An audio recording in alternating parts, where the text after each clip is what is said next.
I put on in 1 year, just from like partying and eating crap, I put on over 20 kilos in a year. Balance it's kind of bullshit, to be honest with you. People are chasing the unattainable when they think there is this one size fits all, that all of the areas of your life have to equal out the same as one another, where it's just not possible. I was actually diagnosed with ADHD as a child. Having your routines and schedules and, you know, these things that work for you, and don't try to copy everyone, just do what works for you and know that it is going to change along the way.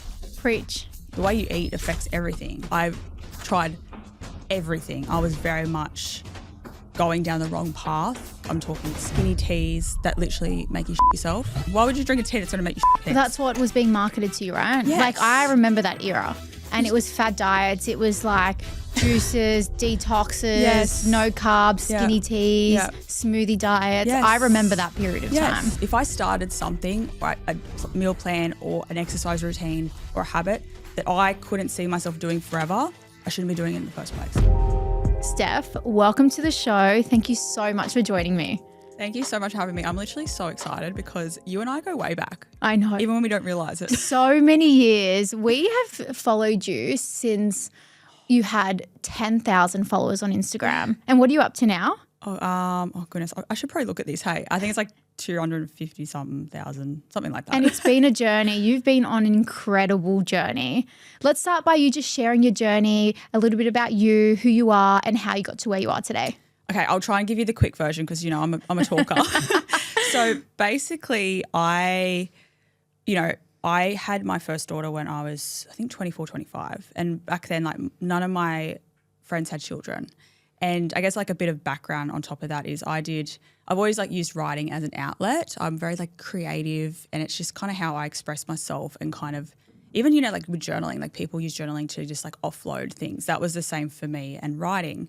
Anyway, so I had my first daughter, Harper, and I was just so incredibly lonely. I had postnatal depression, and I just was like yearning for some type of connection. Like I needed to meet some like mum friends, and I have social anxiety, and it was just one of those things. So I said to Ryan, my husband, you know, what if I like started a blog? And back then, this was 8 years ago now, which is crazy. There was, there's social media accounts.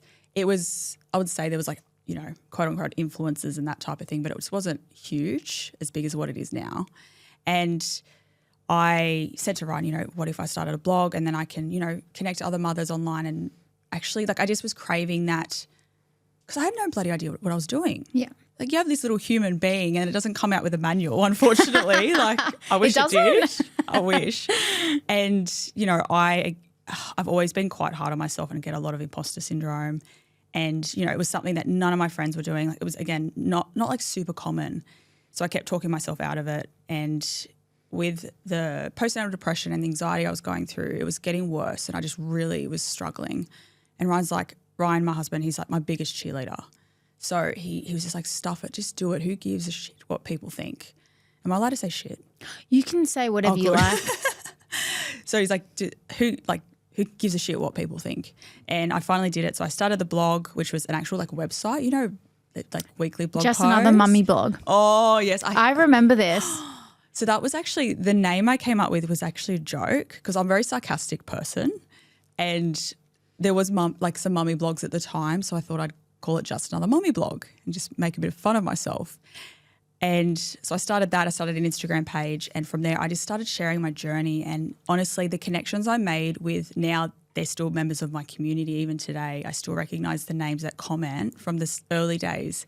They are the ones that got me through, along with, you know, my husband and my family and things like that. But they truly just like, and I think social media does get such a bad rap, and I know it's definitely like has its time and place, but I think we do forget, for those people who are stuck at home, or even those people who maybe have a medical condition that they can't really go out and do things, it's a place for them to connect to other people. Yeah.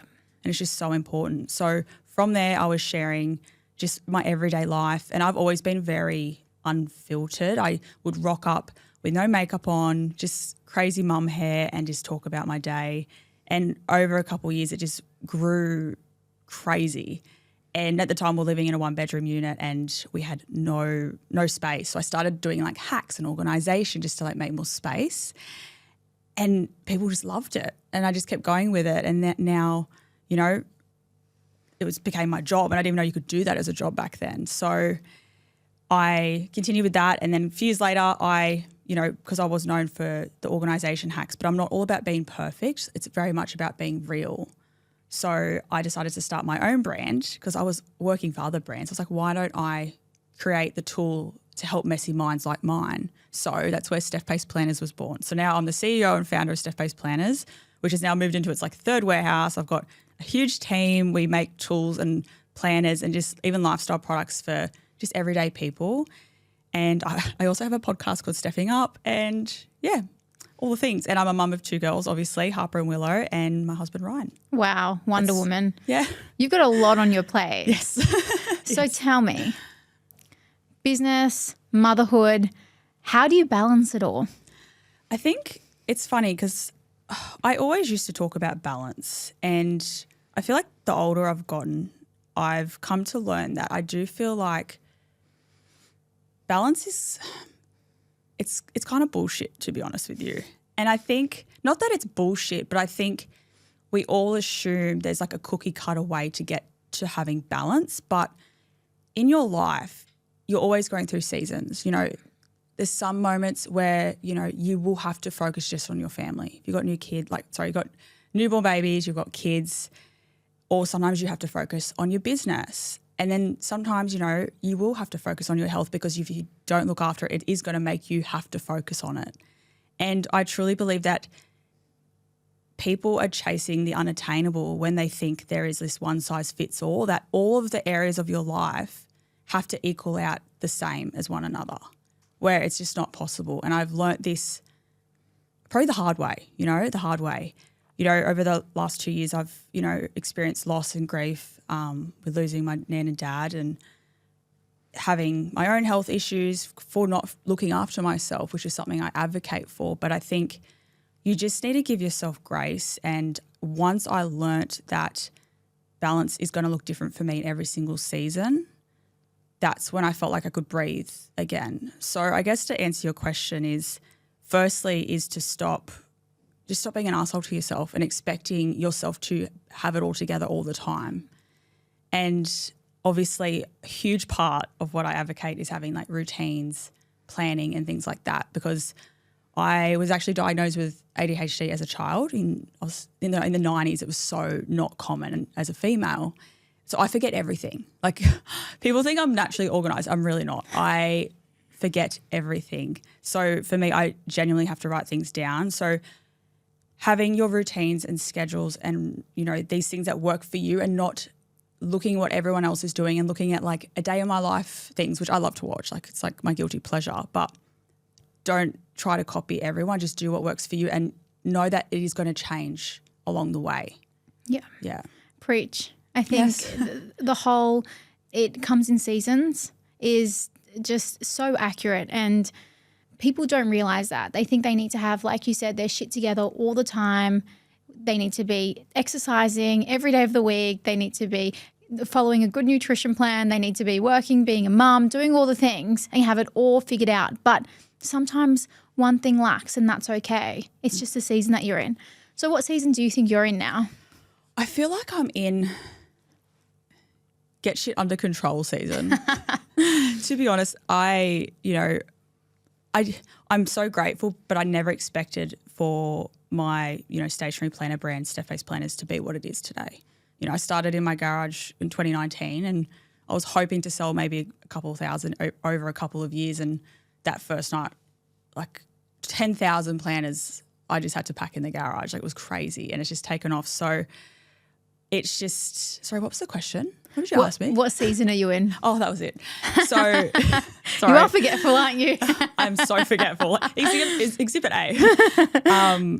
So I feel like, and I know you would probably relate, you would relate to this. As a business owner, you can kind of see things before they come. Yeah. You just have this holistic sense of the business.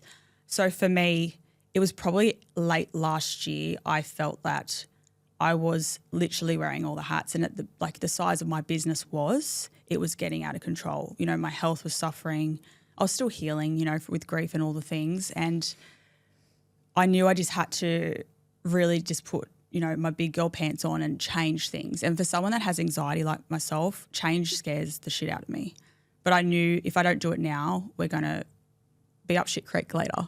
And so for me now, I really am looking at reoccurring problems that keep happening, even in the business or at home. And I'm deciding to make radical changes to change that. So I've hired heaps of new staff. I'm really just trying to think how I can systemize everything so I can be more present with my kids and actually be able to look after my health. So I am more in that, I guess, like people would call it a masculine energy or whatever they say. But I am definitely in that get shit done phase. But my next season is going to be a me season, and it's going to be a slow season. And I think that's what I'm appreciating more as I get older. Yeah. So you're doing all the work now, getting that ready. So that the next season is like, okay, I've done that. Everything's set up. I can breathe. Yeah. And I'm just going to focus on me now. Yes. Health issues. You've mentioned that a couple of times. Yes. Are you comfortable with sharing it on the show? Absolutely. Talk me through some of these health issues, because I'm sure there are so many women, even males, that would be tuning in right now that are, you know, either starting a business or entering parenthood for the first time, and health has been put to the side. Talk us through some of these health issues and how you overcame them. Yeah, definitely. And I'm still absolutely overcoming them now. But it's been definitely no lie, especially like if people follow me online here, it's been no lie that I've been through the ringer lately. But for me, when I say health issues, the physical health symptoms came from the mental health side and not making time for that. Because I'm not going to come on here and say I always have my shit together. Absolutely not. And when the season I'm in right now, that's calling for me to focus on those types of things. And for me, I've always been very consistent with the gym. It's always been my vice. It's the one thing that makes me a better human. Even Ryan, if I'm being an arsehole, he'll be like, Steph, go to the gym. Go. So it's just, sorry, what was the question? My brain today. You're so funny. Health issues. Sorry, health that was issues. it. I see I go on tangents, but I'm just like, I'm so forgetful lately. So for me, because I hadn't been practicing, you know, going to the gym as much as I was and actually taking time out because I am in my get shit done season, it was really impacting my mental health. You know, I went to a really, really dark place, and even my husband and I, like, we just didn't know how I was going to get out of that. And I think for me, I hit a full burnout. Like, it was pretty scary. Everyone throws the word burnout around a lot, but I think until you've really kind of experienced and you physically can't get yourself out of bed. And for me, I'm someone who you can't keep me in bed. Like, you can't. I'm up, I'm ready to go. So for me, it was, you know, chronic headaches. I was getting migraines. I was even getting like these like really odd symptoms. There's things like called chilblains. Like, there's just all this like inflammation happening. And I'm not saying it's 100% because of me not looking after myself, but it probably is, let's be honest.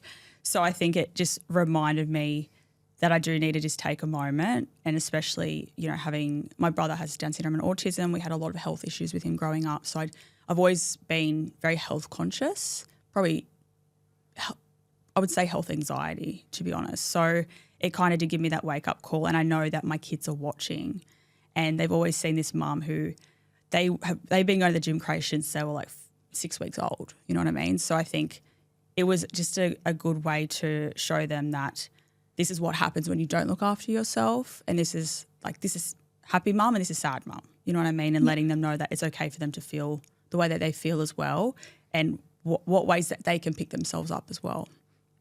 So it sounds like your health journey started a very long time ago. Yes. And it's been a very important thing to you. How has that changed over time? Yeah, so for me, my health, I'll try and give it again in a nutshell because I could be here all day. But basically, I feel like any female, especially in our generation, you know, we grew up with the magazines that had on the covers, it was just body shaming, and it was like close-up pictures of people's cellulite, and it was just ridiculous. And we grew up with that. So straight away, you know, I even remember as a child, I recall it so vividly seeing my nan and mum, you know, standing on the scales, and then the physical reaction that they would, like, and the mood they would go into after they got off if it wasn't the right number. And it showed me from a young age that, and 100% I'm not saying that was the wrong thing for them to do, it's just something I noticed, that our relationship with gravity should affect us that much. Yeah. And for me, you know, growing up, I was always really naturally thin. I could eat whatever I wanted. I could literally just, I never had to worry about the weight. And then my husband, Ryan, and I, we've been together since we were 17 years old. Wow. Yeah, so a long time, the old ball and chain. So we've been together for 16 years now. And when we moved out at 18, and then it was like so much options with food. Growing up, we actually didn't have a whole lot of food. It was very like scarcity mindset, which my parents were in that mindset. So then I could just do whatever I wanted. I could eat whatever I wanted. And I really did numb my anxiety by, you know, drinking a lot and eating crap. Like I'm talking, I used to have takeaway for breakfast. Wow. Honestly, like I used to live on energy drinks. It was so bad. Wow. You wouldn't even recognize me. I don't even recognize me. And you know, I put on in 1 year just from like partying and eating crap and just having too much of a good time. I put on over 20 kilos in a year. Yeah. Yeah. And I think I was in denial. And I'm not saying it was about the weight, but I had chronic headaches. You know, I was born with sleep apnea, and that was really bad for me. So my sleep was bad, and it really was affecting my health. Because, you know, and you know this more than anyone, the way you eat affects everything. Like our serotonin is made in our gut. Absolutely. There's so many things that are just like related to food. So when I was doing that, I didn't realize it at the time. And I still remember the day I realized that I had changed so much. I was at makeup school at the time, another one of my bloody trades. And someone had taken a photo of me. We were doing this like the different period makeup for like the Victorian era. So it was like all the hair and this big gown, and the gown didn't fit me. And I was like, oh, that's fine. Cause I'm a pretty chill person. I'm like, that's fine. Doesn't matter. And then someone took a photo of me and they showed me, and I didn't recognize the person in the photo. And I was like, who is that? Yeah. And that day I came home to Ryan and I said, I'm going to the gym, and he laughed because there was lots of times I tried to go to the gym and I'd always go to McDonald's after. I'm telling, I was like completely opposite. And I said no, because when I get my tunnel vision on, it's on. Yeah. Like I do not see anything else. I just go for it. So I knew before I had tried the cabbage soup diets. I've tried everything. I was very much going down the wrong path with my eating. I had tried to lose weight other ways. Like I'm talking the skinny teas that literally make you shit yourself. Like that's not a fun time. Why would you drink a tea that's going to make you shit pants? That's what was being marketed to you, right? Yes. Like I remember that era, and it was fad diets. It was like juices, detoxes, yes. no carbs, skinny teas, smoothie diets. Yes. I remember that period of time. Yeah. And this is probably TMI, and you're probably going to cut this, but I literally, Ryan's probably going to laugh because he's in the green room right now. Because I was still drinking this was back before I decided to change my life that day. I would do the skinny teas, and then we went out to the pub and I had too much skinny tea and I literally like shit myself at the pub.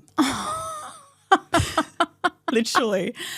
I'm like, are you kidding? God's plan. It needed to happen for you to just stop drinking the skinny teas. Like, no one knew, but it was traumatic. Like, anyway, sorry, I'm so TMI. That's so funny. So yeah, that day I came home and, you know, again, Ryan thought it was like, wasn't going to happen. And I just knew, because all the other times it was all or nothing. As soon as I'd stuff up, I fell off the bandwagon and I wouldn't even try again. Or I'd wait till Monday or January or whatever the excuse was. Yeah. And I knew for me this time, I was so determined to make it stick. I knew that all these, you know, there's so many, especially back then, there's so many challenges going around that were so restrictive that I'd done them as well. As soon as you stop, the weight pops back on. Yeah. You go straight back to square one. So I knew this time it had to be different. So I knew if I started something, or a meal plan or an exercise routine or a habit that I couldn't see myself doing forever, I shouldn't be doing it in the first place. Yep. Preach. Yeah. So I started that. I didn't know how to eat healthy, but I said, at least stop eating takeaway 3 times a day. Yeah. Don't know how I afforded it, to be honest. And I just went on this journey, and then literally I went to the gym 3 times a week. That was it, because I knew I didn't want to get over it. And just eating proper food from home, and I lost over 20 kilos in literally 6 months. And it wasn't, and I'm not saying that that's what people should be doing, but that's just what my body did from stopping that. But the problem, what happened is, because I was feeling so good, and the smaller I got, the more the more the compliments would increase.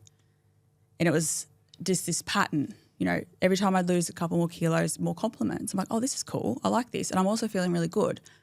And so I thought, what if I go even further? And someone suggested it was actually my PT at the time, who I love to death. She's the best. But she said, why don't you try doing, a bikini competition where they get up on heels in these little tiny bikinis, and I just could never have imagined myself doing that. I was someone who, even at uni, for me to do a speech, I had to drink a schooner of beer at the pub. And I'm completely different to who I am now, but that's what I had to do. And I went for it. And again, the smaller I got, the more compliments I got. So my self-worth that actually was originally tied to, doing my studies and things like that, was now tied to my body image and getting as small as I possibly could. And I did learn a lot through that process. I learned what exercise train what muscle parts. So that was great. But I got so underweight, and I ended up being more miserable than what I was when I was over 20 kilos heavier. Because what's the point? I was striving for having the abs and all these things, but what's the point of having it when you can't even leave the house because you're too exhausted, or you can't even enjoy yourself in the first place? That's not a life I want to live. Yeah. So I went through all that, and then, becoming a mother really did help me, because I finally kind of saw my body doing something with a different purpose. It wasn't for the looks. It wasn't for that. I created a bloody human, which is insane to me still. And that really helped me. But yeah, it was a long time. I lost my period. Yeah, that would It's happen. rough. Yeah. And it takes years of undoing, and I had to learn about reverse dieting. And that's where you guys came in. And yeah, as you can see, it's been a journey, and I'm just so passionate about people understanding that healthy, as you hear, healthy looks different on everybody. And if you can't sustain it forever, you shouldn't be doing it in the first place. Absolutely. It's what we, preach at Equilition. You need to love what you do, because when you talk about your journey very early on, it felt like a chore. Yeah. And that's why you weren't getting the results, because it felt like you were forcing yourself to do it. But then you got into this routine of, I'm just going to, cut down on the takeaway. I'm just going to eat healthy. I'm going to go to the gym 3 times a week because I know that's good for me, not because I have to go for three days a week or more. And you just started to enjoy the process. And that's how you lost the weight, because it became a part of your everyday. It was habitual. Yeah. And that's what's most important. You took it a little bit too far, because you then became obsessive, but you got yourself out of it, right? Yeah. It's incredible, because I actually didn't know that part of your story. I know the part of the story after, because we were very much involved in that phase, but it's just so incredible that you've been the 20 kilos heavier, you've gone to being severely underweight, and then you got yourself out of it. And just hearing that motherhood played such a big part in that. And shifting from aesthetics to just this is my body, this is my shell. I'm going to nourish it. I'm going to look after it. It's just so powerful. Yeah. And I know so many of our listeners can take so much away from listening to them. So let's talk about a little bit about your Equilition journey, because I don't know if a lot of our listeners would know this, but how we came across Steph back when she had 10,000 followers was she actually was on our program for a very long time, yourself and Ryan. It was funny because Ryan walked in and he was like, I wonder if she's seen me in my undies. He literally was in the car on the way up, and I was obviously saying, Equilition and everything. And he's just like, has she seen me in my undies? And I was like, yeah, probably. It's all good. So funny. But you guys did so well in the program. What did it teach you? Tell me about your experience with Equilition. Yeah, for sure. So for me, I obviously post-comp and all those things, I had to learn to reverse diet. And that was something I wasn't really taught, because I guess you're on such restrictive calories, and it really messes your body up when you go from that to just going straight back to whatever you're doing. And you couldn't do that, because I saw a lot of other female competitors especially who didn't reverse diet, and it affected their thyroid. Like, it was just so horrific to see. So I spent so much time. I love research. I just went into this like rabbit hole, and there was barely anything back then, but there was a lot of talk on, you know, macros and doing that. And I really liked that, because obviously I was given a meal plan that had the macros in it, but I always just thought of calories, really. Like, there was this all about calories back then, nothing about macros or, you know, and when you think about it, it's silly, because if you're eating all just, especially not having any protein, you're going to be so hungry, you're going to have no energy. And then if you don't have any fats, it's like also not good for like your hormones and things like that. Well, that's what I know, not that I know everything. No, you're right. You're right. There you go. Thank you. I'm getting a job now. So for me, I was, you know, I said this earlier, but I was getting out the calculator, trying to figure out my macros. It was so confusing, but I was so determined. And for me, it was so time consuming. And then this was after Harper was born. I came across Equolution, and my friend and I were both just kind of wanting a change, and I was a bit stuck. And I felt like I was eating enough calories, but I wasn't feeling great, and I was always hungry. So found Equolution, and then we just got onto it, and I just loved it. And I remember the first time I saw the meal plan I was given, I was like, well, I get sandwiches, I get like bread and stuff, and like you just get, and like dessert, and you can request food. And it was just, I don't know, was that back, you guys have always had an app? No. It was before the app came out. Yeah, you were an OG. You were back before that. Was it on the website? I'm trying to remember what it was. It was Facebook Messenger or WhatsApp. Yes. So we started on there, and then we released our app. Yes. And then we did another version of our app. Yes. And it just kept changing and changing and changing. Because I remember there wasn't an app, but no, it was even without plans. the app, it was really easy. Yeah. And I didn't have to think about it. Yeah. So it was good. And then Ryan and I, you know, this was really early on. It's just been, you know, we've been doing Equolution like years and years. And it was great for me because I had such a restrictive sense of how I should be eating. Then when I saw that I don't want to say like I was allowed to eat, but I got taught that there wasn't good and bad foods. It was all about what your body, what your physiology, like what you actually need. Like this is the macros you need. And having that whole sense of flexible dieting or flexible eating means you don't have to miss out. And that's where I feel like so many people do the all or nothing, because you are not letting yourself have any, like your favorite foods. Yeah. And you can literally request to be like, I love this. Can I have this? And they're like, of course you can. Of course you can have this. And it was great too for Ryan, because Ryan, you know, he never did any of the comps and that. He just came and watched and was like, please stop doing this. And it taught him so much too. And it's been really, really good to, I guess, see food in a whole different light when you've come from such a restrictive background. So you guys you just changed the game. Like, I can't express that enough. And if you're someone listening who you're really struggling with your relationship with food and you always are looking at food and labeling things good or bad, you need to like honestly just get onto it, because it will change how you view all of it. Oh, thanks, Steph. No worries. That's the truth. It's the truth. I've literally been doing it for years. I'm like, I know it all. And the app, I remember when you brought the app out, I was so excited. That was like, a big milestone for us. Honestly, like, because before that I was using like MyFitnessPal and stuff like way before I used you guys, because I was trying to figure out the reverse dieting.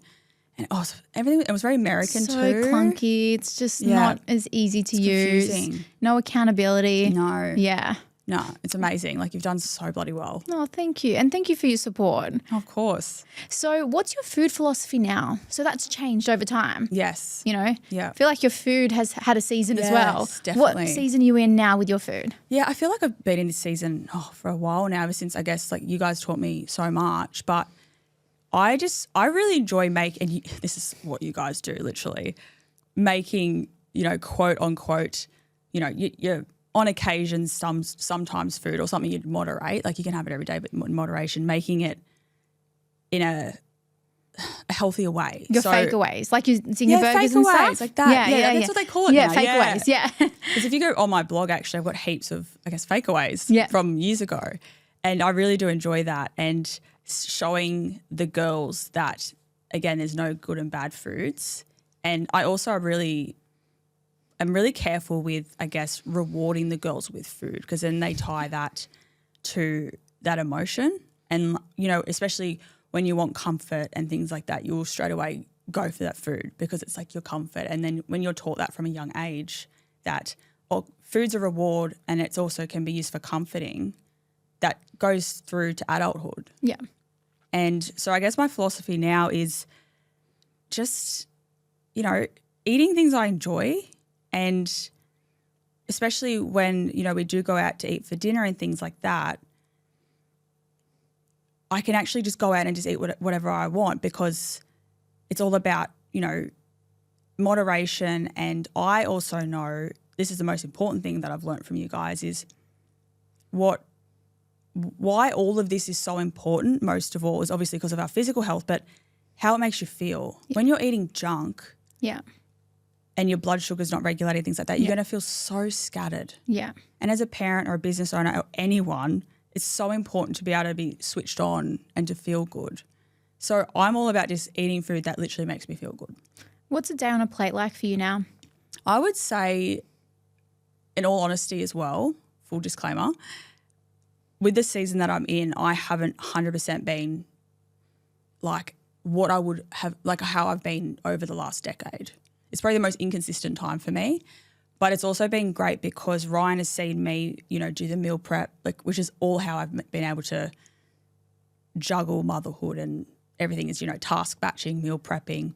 So he also knows what things to reach for when I'm the one who, and, you know, Ryan's 100%, he's amazing. He doesn't just like sit on his bum. He'll help with everything, but it's good. So if you have a partner that also can understand food and what you need as well, when you are in these times where you aren't able to be actively, you know, even if like more emotionally, if you're emotionally just not feeling great and you're just kind of not putting the effort into yourself, having someone and a support person that will do it for you.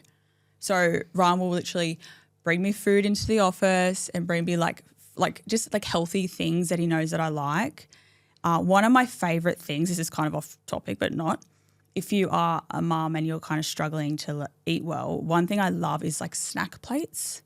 So when I'm making the girls, you know, you see the bento boxes the kids have and they've got like their fruit, their dairy, their meat, and it's all like mixed up. I will literally make myself the same thing, but like bigger portions. In an adult version. Yeah, so you have like say roast chicken, or you have like ham or whatever, and then you'll have your fats, your proteins, your fruit, your veggies all on a plate. And it's kind of like a really good snack because you're kind of repurposing. Yeah. You know what I mean? So I guess a normal day on a plate for me would be, I love to have protein quinoa porridge. Yeah. And I have that with banana and peanut butter. So delicious. There's one like this quinoa that porridge you get from Woolies and it's like a honey flavour. So good. Yum. And then snacks I love are things just like fruits and nuts. I love protein shakes, of course. Love a good protein shake. My favourite, I have to say my favourite lunch and dinner, because I repurpose this, is I will batch cook a big like Mexican beef in the Thermomix, and then I will either make that as a burrito bowl or I'll make it as like quesadillas or nachos, so that type of thing. But I'm not a salad kind of person. I love my savoury foods. I love burgers. I love pizzas. The carbs. I love the pizzas in your program, like your pizzas. Yum. What was it? Was it the cheeseburger pizza you guys? Yeah. Oh, yeah. Ryan and I obsessed with that pizza. I'm like, how do they do this? That's the kind of thing, like I'll have like burrito bowl for lunch, pizza for dinner, and it just keeps me so satisfied and full. And of course, always having like a treat or whatever afterwards. Oh, always. And that's kind of, I guess, a day on a plate for me. Yeah. So how do you, like, what do you hope to teach your girls growing up? Like, what's the message that you want to share with them when it comes to just like health and food? I think that our worth isn't based on your achievements or what you look like or what food you eat. Yeah. And you shouldn't let that dictate your emotions, and that you know, as I said earlier, you're always going to go through seasons, and you shouldn't be judging yourself for what you need to do to feel better in those seasons. So I think those are the main things I do hope that they see. And I've always been, again, like that scale story. Like I call it like the scales of worth, because that's what I thought they were. You know, just being really, really just careful with how you speak about yourself. You know, I would never, ever speak about my body in a negative light to them. And also letting them know, like, as I said, we're more than our body. We're more than that. Like, motherhood taught me that. I always thought it was because I had to look a certain way. But then when your body could do these incredible things, you realize that and you appreciate it just for getting you through. Like, for example, and I love to give this little analogy, but if you were given a car and they said this car has to last you forever, would you get it serviced, keep it clean, look after it? Absolutely you would. But when it comes to our own bodies, we just think they can bounce back all the time, but that's not really the case. And that's why it is so important for us to think, like, we get this one body our whole life. Yeah. And we also get this one life. So you can't spend your whole life being obsessed with restriction and, you know, looking a certain way all the time. Instead, you should be really honing in on the foods that make you feel good and make you stronger. Like, getting stronger at the gym is my favorite thing. I used to go to the gym just to look a certain way. And then I realized your why has to be so much deeper than that. So you can actually, on the hard days, you will actually get up and go. You need to have something that's not so surface level. So for me, my why now is to look after my mental health, eat well, so again, I can be a better mum, person, friend, and have more patience. Yeah. You talk about mental health a lot, and I know you openly discuss it on your channels. And when we look at health, there are so many things that drive that. Mental health being a big component, because people are like, oh, we talk about health and so on, and they always think about aesthetics, but health is beyond just like, you know, your blood markers and the way that you look, or, you know, where your body weight is at, or whatever it may be. Health is also mental health. Yes. What are some of the like coping mechanisms or things that you do to support having good mental health? Yeah, and I think this can be different for everybody, and it also depends on, I guess, what you're like personality-wise. Number one for me is definitely exercise, and I noticed this more so over the last couple of months when I've been really in this get shit done season, where normally, for me, I normally go to the gym 5-6 times a week. So that was cut down to maybe 3. And the days that I'm not at the gym, I notice so much, because my also ADHD, like the best thing also for ADHD is exercise. It helps regulate your emotions. It helps with your endorphins, of course, make you feel better. So definitely is exercise. And I love that my kids have seen since they were born. They were in the bouncer, and I was literally just doing body weight exercises at home. I was taking them for walks, and they can see that really helped me as well. So definitely exercise. And then another thing is, you know, you're journaling, and everyone, like, you hear journaling get tossed around all the time. But I think if people don't really fully understand what it's for, basically another analogy, I love an analogy. Journaling is, I want you to kind of think of it as like a garden.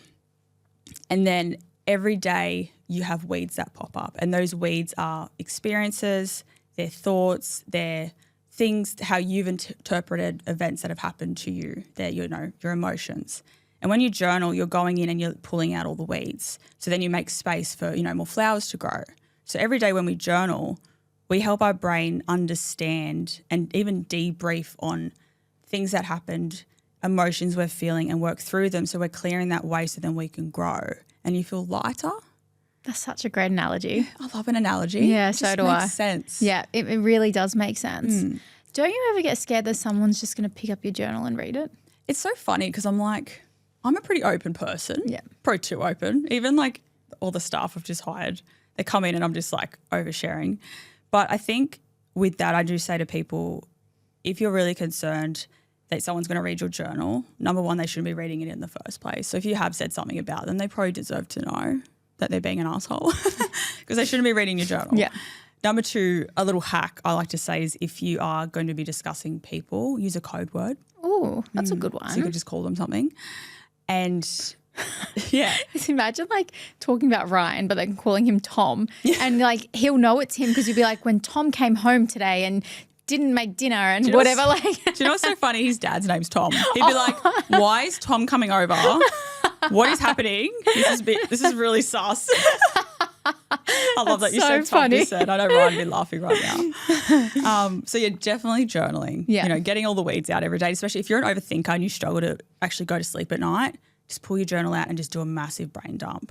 Especially, I think people think journaling is just talking about your feelings and emotions and your thoughts, but it's also like lists, it's brain dumps, it's letters you're never going to send, it's words you're never going to say, it's you debriefing with yourself. Like my journal's just got like, I don't even know what it is about, and it doesn't have to make sense.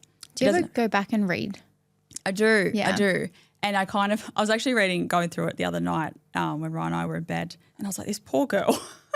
Because I was just like, all these things are going on, but I'm like, Ryan said to me, if you could go back, would you change anything? And obviously, you know, people passing away, you can't control that. But things that I've done or things that have happened, because, you know, in business, things happen all the time and you learn so much. And I'm like, I wouldn't, because if they hadn't happened, I wouldn't know what I know now. And I wouldn't know what I do want, but especially what I don't want. Yeah. Because unfortunately for us to really learn, that has to happen. Absolutely. So mistakes or failures are the biggest lessons in our life. And it's like, I love the saying, never a failure, always a lesson. Yeah, absolutely. They're so important. Yeah. It's so important to fail because then it forces you to learn something, right? Yes. Do you look back at that time and then look at all the growth? Like Yes. when you look at like the dark time in your life or dark times in your life, do you look back and think, wow, I've grown a lot. There's been so much self-development. Like I'm happier. I'm glowing more. I'm like more content. Like, do you ever reflect on that? Yeah, absolutely. And I think that's one of the real turning points for me. And that's why I guess journaling has been so important in that, because you wouldn't know otherwise. You don't really notice change, because it's like, again, when I was putting on the weight, I saw myself every day. I wouldn't have known. It's like another analogy. It's like when you have a roll of toilet paper, you're pulling away a sheet at a time. You don't notice it changing until you get to the cardboard in the middle and you've realised. And for me, I've always been very much a perfectionist, high achiever, and I put a lot of pressure on myself. And I have really realised too that I've learned how to be a lot more realistic. And although, yes, I own a planner company and I teach these strategies, as I learn and go along the way, I update my methods and things as well. And it's just been so important to just kind of like every day looking at your to-do list and being like, is this actually realistic? I don't know if you do this, but I'll put so many things on my list. Yeah. I'm like, Steph, come on. You're not going to fucking get through any of this stuff. No. Like 3 things. Then I came up with this top 3 method, the quick 3 method. So you have like top 3 tasks for the day and then quick 3, and that's it. But yeah, I feel like I am a lot more, I don't know, I'm just a lot more realistic with myself, and I cut myself a lot more slack now. If I don't get shit done, that's okay. It's such a breath of fresh air hearing that, because women think they have to be a perfectionist or they need to do everything so perfectly and they have to always have their shit together. But look, if you get through 2 or 3 of your tasks on your task list, that's okay. Yeah. Like that's normal. No one's getting through every single task on their to-do list. Absolutely not. I think I get through 1 a day, to be honest. Honestly, and that's because you end up being pulled in other directions. Oh, yeah, absolutely. And each task weighs so differently. Some are like huge and you're like, oh, yeah, well, I'm going to do that and 10 other things. And it's like, no, I just need to focus on this today. Yes. And that's okay. Yes. And being comfortable with that is so important. Yeah, and I love the another quote. God, I'm just full of them today. And I've actually put, this is on my to-do list for Steph Pase planners. It says, I'm a human being, not a human doing. So always doing things, especially when you become an adult. Like as a children, I feel like you're just being there. You're just like enjoying yourself. You're present. You're not thinking about the future. Whereas when you become an adult, we're always thinking into the future. We're always just doing and attaching our worth to doing. And also not working with what we've been given with our brains. Like, I guess this is more of a productivity hack, but I want to say it anyway. One massive thing I realised I was doing, especially like such as yourself, when you wear a lot of hats, like, you know, with whatever you're doing, we tend to expect ourselves to switch and change tasks constantly. And our brain isn't made to go from doing something super creative 1 second and then being like really logical and in systems the next. So I guess one thing I really do to help me with that and what I've learned with juggling it all is I love to batch. So for me, I guess it's kind of more answering the first question you asked me, but I like to batch everything. So on a Monday, that's my planning and scripting day. So I'll plan social media, I'll plan podcasts, Steph Pase planner stuff, and I'll script it, so writing. And then, Tuesdays I'll do all my filming, recording. So it's like a creative day. So I call it like desk days and creation days. Yeah. And then Wednesday is, again, just more SPP, marketing and creation. And then Thursdays is all meetings. I made all our meetings on the same day because I'm like, I'm not chopping and changing every day. Oh, so painful. Oh, it's so painful. And when you have a random meeting, smack bang in the day, and you're in a massive project. Yeah, you're in the zone, and then you have to jump into this meeting, and then you're like out of the meeting, you're like, okay, I'm not getting back into this now. Yeah. Like we're not working. Yeah, like we're not working with our bodies and how we're made, like how we're built. Yeah. And then your Friday is more like a catch-all day, so catching up on everything, putting my YouTube up. And since this system changes all the time, but I think, mothers especially need to learn to, just women, just all of us need to stop putting so much bloody pressure on ourselves. Oh, yeah. And like, don't be scared to change shit. Like, be in your get shit done era and or season. And if things aren't working, change them. Yeah. Like every task you have to do, think about, can I delete it? Can I delegate it? Or like, can I schedule it in somewhere? Yeah, absolutely. Look, we've spoken about a lot today, but if there's one thing that you want our listeners to take away from this chat, what would it be? It would be that you can't compare the chapter you're in to someone else's chapter 20. You can never compare your life to others and expect their routines and the way they do things to work for you as well. And you need to own that, because I think that's incredible that there's no one like you on the planet. Like, isn't that the coolest thing ever? We always kind of rip ourselves down about being different or feeling different, but really that's such a strength of ours. And I think please honour yourself for whatever season you're in. Just cut yourself some slack, stop being an asshole to yourself, and just be realistic with the everyday and the demands that you're actually putting on yourself. What a beautiful way to end this podcast. Love that. What a really great advice. So powerful. Thank you. Steph, thank you so much for coming. I know it was a far travel for you, so I appreciate you making the time to come, and I've loved having this conversation with you. Thank you so much for having me. It's been so much fun. Absolutely. I hope you enjoyed this as much as I loved being a part of it, and I'll see you at the next one.